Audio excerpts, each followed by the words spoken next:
Bismillahirrahmanirrahim. Assalamualaikum warahmatullahi wabarakatuh. Kali ini kita akan membahas mengenai bab tertentu dalam keilmuan fisika, yakni bab pertama, pengenalan mengenai ilmu listrik, bab muatan listrik dan medan listrik. Nah, di video kali ini saya hanya memfokuskan kepada muatan listriknya saja.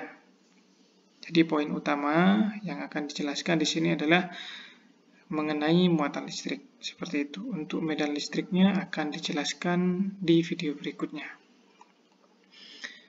Jadi kata listrik berasal dari kata Yunani elektron yang berarti ampere.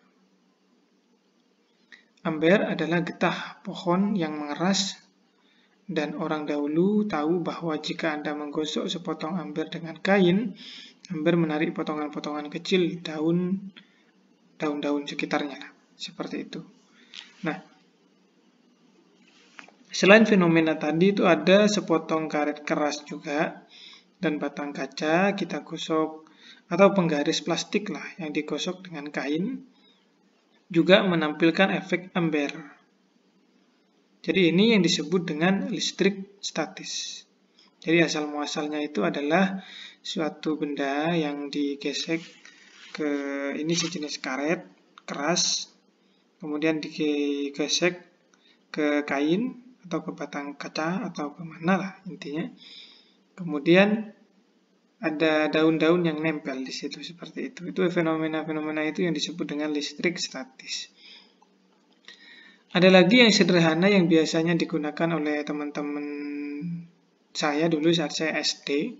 Itu biasanya ada sisir digosok-gosokkan ke kain atau ke lap handuk atau ke rambut bisa.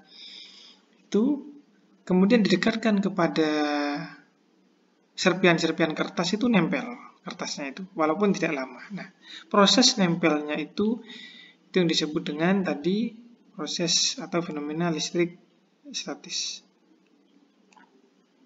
Nah, apa penyebab itu terjadi? Nah, di sini keluarlah istilah yang disebut dengan benda itu bermuatan. Benda itu bermuatan. Kemudian sebagai muatan tadi itu adalah efek dari hasil gosokan tadi. Jadi sehingga dia bermuatan atau yang dikenal dengan muatan listrik. Seperti itu. Selanjutnya, nah ini tadi yang saya contohkan. Yang saya ceritakan tadi. Penggaris ya. Bukan penggaris, sisir. Ya penggaris juga apa-apa, bahannya sama seperti ini. Jadi mirip dia akan nempel seperti itu. Nah ini biasanya, kasus yang seperti ini biasanya yang sering bisa kita lihat atau bisa kita praktekkan langsung. Nah, kedua jenis muatan disebut sebagai positif dan negatif. Jadi ini, kenapa kok ini bisa nempel? Alasannya itu karena ada muatan. Tadi, ini. Karena ada muatan. Kenapa kok ada muatan? Karena digosok. Seperti itu. Kenapa kok digosok bisa timbul muatan? Apa sih itu muatan itu? Itu yang akan dijelaskan di berikutnya ini. Jadi, didefinisikan ada muatan positif, ada muatan negatif. Di mana jika dia sejenis atau sama-sama negatif, dia tolak-menolak. Kemudian kalau berlawanan jenis atau plus dan minus, itu tarik-menarik. Dari mana definisi plus dan minus ini? Itu dikemukakan oleh seorang negarawan, filsuf, ilmuwan Amerika, Benjamin Franklin. Ini diambil dari informasi dari buku Jan Collie ya. Nah, Franklin ini menetapkan muatan pada batang kaca yang digosok tadi itu bermuatan positif. Sehingga otomatis yang tertarik oleh batang kaca tadi itu adalah negatif. Seperti itu. Itu asal muasal ceritanya dari muatan listrik positif dan muatan listrik negatif. Nah, pada atom ada juga Jadi ada atom yang bermuatan. Kalau ini kan masih dalam skala makro, benda yang bermuatan. Tapi kalau kita gali secara mikro, yang bermuatan itu sebenarnya adalah penyusun material tadi. Maka atom itu sendiri, atom penyusunnya. Nah, atom itu yang mengalami proses pelepasan dan penerimaan elektron, sehingga dia bermuatan positif, bermuatan negatif. Atom yang bermuatan itu dikenal dengan ion. Jadi apa itu ion? Atom yang bermuatan. Apakah ion itu atom? Iya, tapi bermuatan. Apakah atom ion? Belum tentu. Kecuali atom itu sudah bermuatan baru disebut ion. Ya, itu perbedaannya atom dan ion. Jadi nyambungnya ke listrik. Nah, dari sini, dari definisi muatan positif, muatan negatif, kemudian ion positif, ion negatif, itu ada benda yang dikenal dengan isolator dan konduktor. Secara umum ya, jadi ada isolator dan konduktor. Nah, isolator itu tidak bisa menghantarkan listrik, atau untuk sekarang karena kita belum bicara listrik, masih asal mulai, jadi bisa menghantarkan muatan. Jadi muatannya bisa pindah. Ini posisi awal, jadi ketika kita pasangi konduktor, ini muatannya ke sini. Sehingga yang bola ini ikut bermuatan. Yang kalau kayu, dia tidak mentransfer atau memindahkan atau mengalirkan muatan. Jadi ini disebut dengan isolator, ini yang disebut dengan konduktor. Nah, ini salah satu contoh cara menentukan jenis muatan. Namanya elektroskop. Jadi elektroskop itu terdiri dari benda yang bentuknya seperti ini. Ya, bentuknya seperti ini. Nah, dia punya muatan negatif. Nah, caranya ketika kita mendekatkan benda, kemudian dia mekar seperti ini, berarti ini dua batang ini tolak menolak. Berarti ini negatif, seperti itu. Tapi ketika didekatkan dengan benda, kemudian dia nempel, seperti ini, maka benda yang didekatkan itu bermuatan positif. Itu salah satu prinsip kerja dari elektroskop sederhana zaman dulu. Selanjutnya, dari muatan-muatan, kemudian ion, ada muatan positif, negatif, kemudian di sini ada tarik, menarik, dan tolak menolak. Nanti dipertanyakan, itu apa sih yang membuat dia tertarik dan menolak? Apa penyebabnya? Nah, keluarlah hukum Coulomb. Jadi ada gaya tarik di situ berarti, karena dia bergerak. Kemudian ada gaya tolak. Nah, gaya itu apa sebenarnya seperti itu? Kemudian apa saja faktor yang mempengaruhi besar tarik dan tolak tadi itu? Nah, kemudian seorang fisikawan Prancis, Charles Coulomb, itu melakukan eksperimen. Kemudian caranya dia menyelidiki gaya listrik menggunakan keseimbangan torsi, seperti yang digunakan oleh Cavendish untuk studinya tentang gaya gravitasi. Jadi ini konsepnya sama seperti konsepnya Cavendish. Dia ingin menentukan apa sih pengaruhnya, apa saja yang mempengaruhi besar gaya itu, faktor-faktor apa saja yang mempengaruhi besar gaya itu, seperti itu. Ini menggunakan konsep mekanik masih. Jadi nanti konsep mekanik ini diterjemahkan dalam rumusan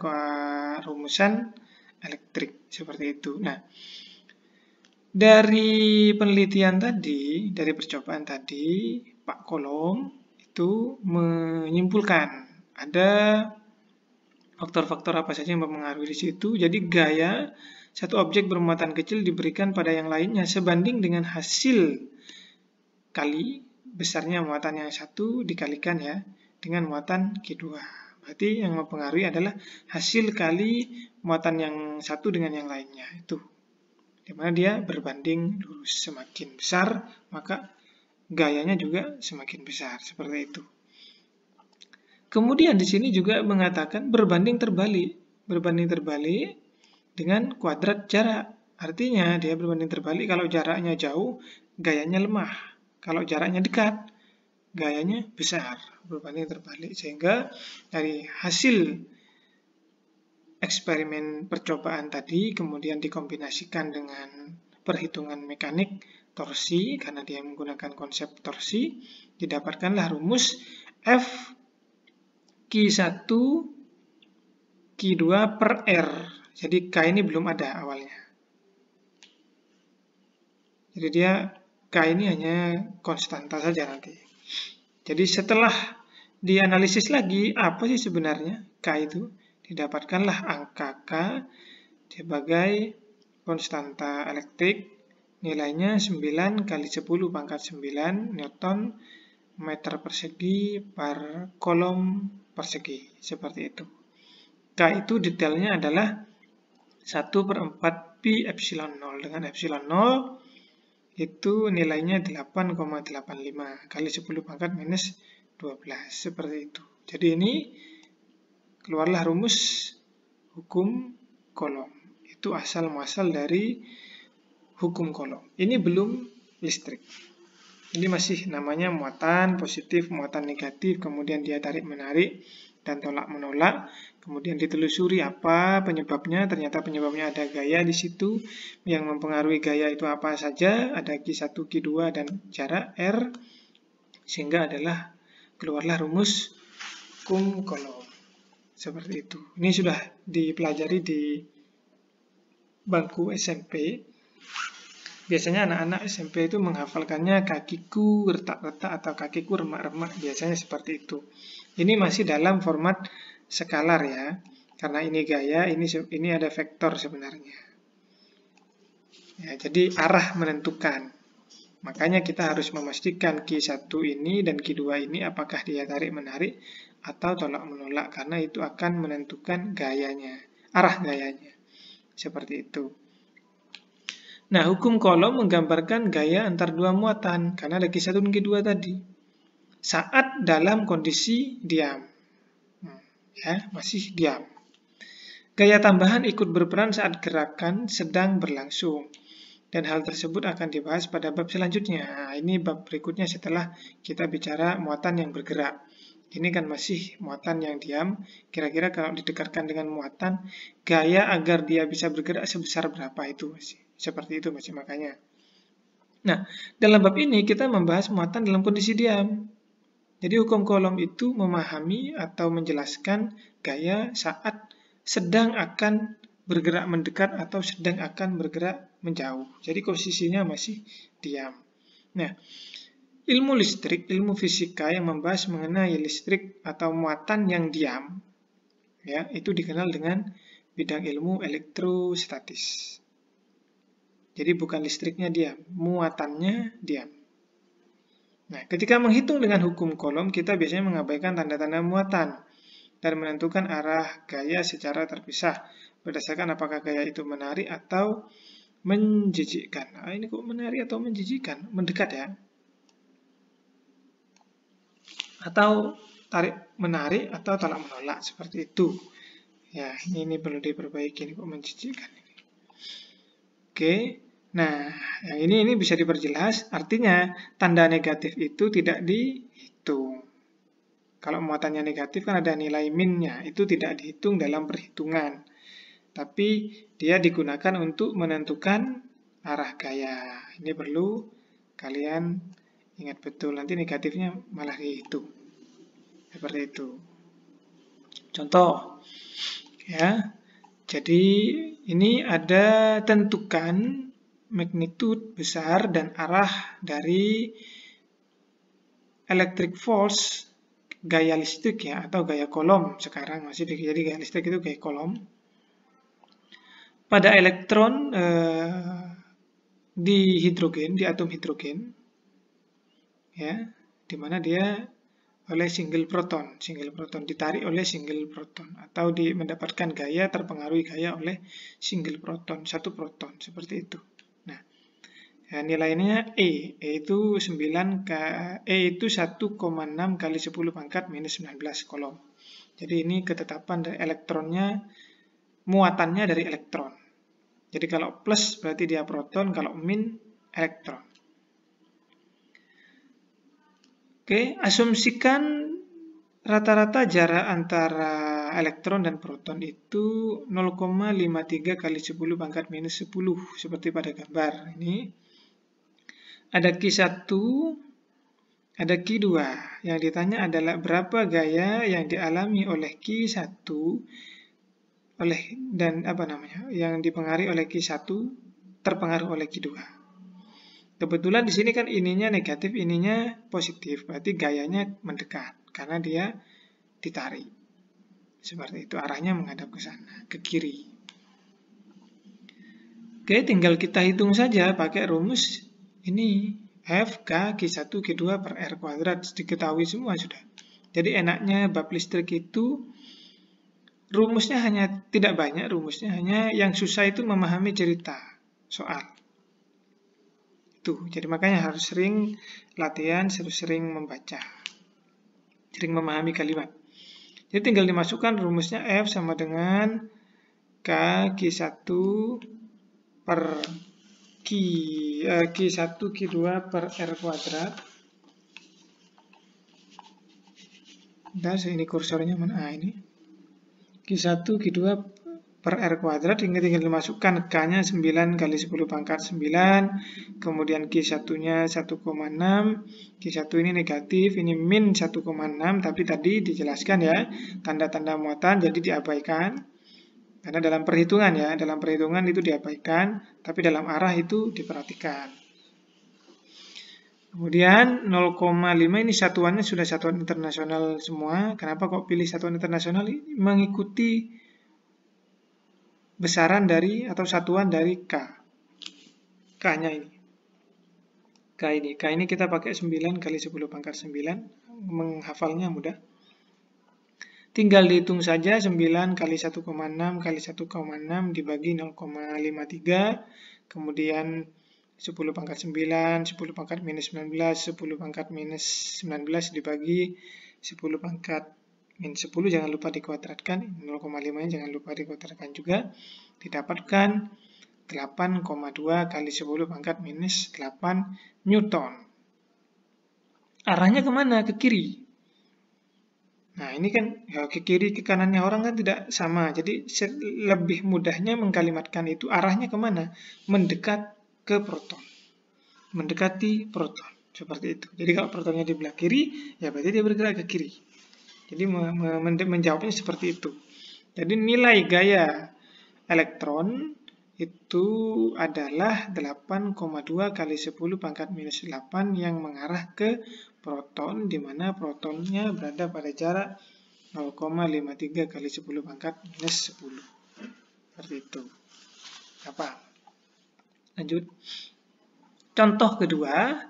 Ini definisi saja, jadi misalkan ada dua, ada Q1, ada Q2, ini sama-sama positif ya, jadi dia tolak menolak, ini mengarah ke sana, berarti yang ini mengarah ke kiri, kanan dan kiri, seperti itu. Ini pertanyaannya di mana yang lebih besar, apakah gaya oleh Q2, gaya yang dialami Q2 atau gaya yang dialami oleh Q1, itu contoh yang kedua. Nah, ini sebenarnya contoh yang kedua ini bermaksud untuk menjelaskan bahwa mau gaya Q1 oleh 2 atau gaya 2 oleh 1 itu ya sama saja nilainya. Seperti itu, sama. Jadi berlaku F12 itu sama dengan F2 1. Jadi kayak hukum Newton 3, aksi-reaksi. Jadi hukum Coulomb itu biasanya berapa gaya yang dialami oleh dialami Q1 oleh Q2, atau berapa yang dialami gaya yang dialami Q2 oleh Q1 sama nilainya. Seperti itu. Yang dialami mereka sama. Begitu. Contoh 2 itu maksudnya itu. Saya lanjutkan saja karena ini hampir sama lah dengan contoh 1. Kemudian yang tambahannya itu adalah sangat penting untuk diingat bahwa hukum Coulomb persamaan hukum Coulomb memberikan gaya pada muatan satu dengan muatan yang lainnya. Jadi dia menarik muatan di sekitarnya. Kalau muatannya satu gak apa-apa. Tapi kalau muatannya banyak bagaimana? Tinggal dijumlah. Ya. Jadi kalau banyak bagaimana? Gaya total. Nah, diingat-ingat gaya total, gaya itu vektor. Maka ketika mengalami penjumlahan, vektor itu tidak seperti halnya skalar di jumlah biasa. Arahnya diperhatikan. Nah, itu perannya. Jadi kalau hanya satu berdua begini, tidak apa-apa, arahnya jelas ya. Kalau tarik-menarik dan tolak-menolak itu saja. Tapi ketika dia lebih dari satu, maka posisinya akan menentukan nariknya kemana. Seperti itu. Ya, ini vektor jadinya masuk ke vektor. Makanya tadi di awal saya jelaskan, ya ini hati-hati di sini rumusnya rumus skalar. Tapi ketika ini vektor, di sini ada vektor satuan di sini. Biasanya pakai F topi begini, vektor satuannya. Dia arahnya kemana, seperti itu. Sehingga nilainya berbeda. Contohnya ini. Ya, jadi yang melibatkan hukum dan vektor kolom. Jadi di sini ada 3 charge in line, ya, 3 muatan dalam satu garis. Jadi 3 partikel bermuatan seperti pada gambar. Ini gambarnya sudah jelas di sini negatif, positif, negatif, ya. Positif, negatif, jaraknya sudah ada, ya. Ini sudah lengkap ya informasinya. Tinggal pertanyaannya. Apa pertanyaannya ini? Calculate, tentukan, hitung net electrostatic force, gaya elektrostatis ya. Berarti gaya kolom yang dimaksud. Pada partikel 3. Oke. Partikel 3 itu yang ini. Yang ini berarti. Yang minus 4 mikrokolom. Nah, hati-hati di sini mikrokolom, kita jadikan kolom dulu nanti. Berarti Q3 itu adalah ditarik oleh Q2, kemudian ditolak oleh Q1. Jadi F31 itu ke sini, ini arahnya dia nolak ke kanan. Kemudian F32 dia ditarik F3 oleh 2. Nih, berarti dia ke sana.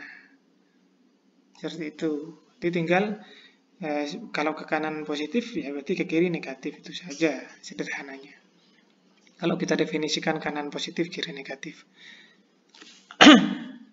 Oke, tinggal dihitung saja F31-nya pakai rumus K1 per R kuadrat, ya, Q3 Q1 per R31 kuadrat. Ini 31-nya sudah ada. 31 itu berarti 0,2 tambah 0,3, 0,5. Ini dapat 1,2 Newton, kemudian 32, jaraknya 0,2. Ini dapatnya 2,7. Jangan lupa nilainya yang ini min 4, minnya nggak dipakai ya. Ini min 8, min 8-nya juga tidak dipakai karena tadi sekali lagi tidak diikutkan dalam proses perhitungan. Setelah itu tinggal ditotal F-nya. Ini. Yang 32 itu kan ke sini ke kiri dikasih negatif. Ini negatif, ini ada negatifnya. Ya. Kemudian yang ke kanan 31 itu positif. Hitunglah, didapatkan minus 1,5. Minus itu tadi ke kiri, berarti gaya yang dialami oleh gaya total itu ke kiri sebesar 1,5. 1,5 Newton. Minus. Ini ada panah, maka ini minusnya tidak saya tulis. Maknanya ke kiri. Kok tahu ke kiri, Pak? Ini tadi kita definisikan kalau negatif ke kiri. Seperti itu. Sederhana, tidak susah. Lanjut yang lebih susah. Nah, ini ya. Oke. Nah, ini yang lebih lebih susahnya itu karena dia tidak berada pada garis lurus. Jadi ya, calculate net electrostatic force on charge Q3 ya, Q3 oleh Q1 dan Q2. Mana Q1? Ini Q3, ini Q3. Ini Q2. Ini Q1. Oke, sudah jelas di situ ya. Jadi Q3 ini dan Q2 dia garis lurus atas bawah. Jadi enak saja, ini positif, berarti ditolak, berarti dia ke atas sana. Seperti itu. Kemudian yang Q1 negatif, miring, berarti dia ditarik. Berarti kalau didorong ke sana, berarti kalau ditarik berarti ke sini. Nah, jadi ini gayanya. Yang ini. Ya. Kemudian yang ini. Karena ini miring, nah ini kita urai F31Y, F31X, seperti itu. Sudutnya sudah diberitahu 30, jaraknya sudah diberitahu 60, ini 30, ini 52. Tinggal hitung saja. Seperti itu. Jadi jaraknya sudah ada, kemudian ini tinggal kita tentukan F3X-nya, F31Y-nya, tapi sebelumnya kita cari F31 dulu. Terus apa gunanya F31X dan F31Y ini, Pak? Seperti itu, misal pertanyaannya ya. Kan sudah ada F31 langsung bisa kita hitung. Nah, itu perannya vektor di sini. Kita tidak bisa menjumlah miring dan lurus. Sumbu X ya dijumlah dengan sumbu X, sumbu Y dijumlah dengan sumbu Y. F31 itu terdiri dari jumlahan sumbu X dan sumbu Y, makanya dia miring. Jadi kita urai dulu. Kalau lupa silakan buka lagi materi vektor, bab vektor. Jadi dihitung F31 ketemu 140. F32 juga dihitung ketemu 330. Nah, F32-nya nggak perlu diapa-apakan. Sudah jelas di sini 32 mengarah ke atas. Yang mengarah ke bawah itu adalah F31Y sama F31X. F31Y bisa kita tentukan pakai F31. Memanfaatkan sudutnya 30 derajat ini. Jadi dihitunglah F31X cos 30 dari mana ini? Dari vektor ya. Kemudian dapat 120. Yang ini dapat minus 70. Kalau kita perhatikan, berarti ini ke bawah 3Y-nya. Makanya dia negatif. Mana tadi? Nah, ini. Ini kan ke bawah ini. Negatif. Seperti itu. Nah, setelah ketemu, tinggal dihitung. Yang X dengan yang X, yang Y dengan yang Y. Hitunglah yang X. Yang X kebetulan sendirian. Ini kan hanya ke kanan saja. F3X yang ke kiri tidak ada. Berarti F3X itu adalah sama dengan Fx yang dialami oleh Q3. Maka ditulis Fx miliknya Q3 120 dari sini. Selanjutnya Fy itu ini yang ke atas ditambah yang ke bawah. Yang ke bawah negatif berarti min 70 tadi. 330 min 70 220.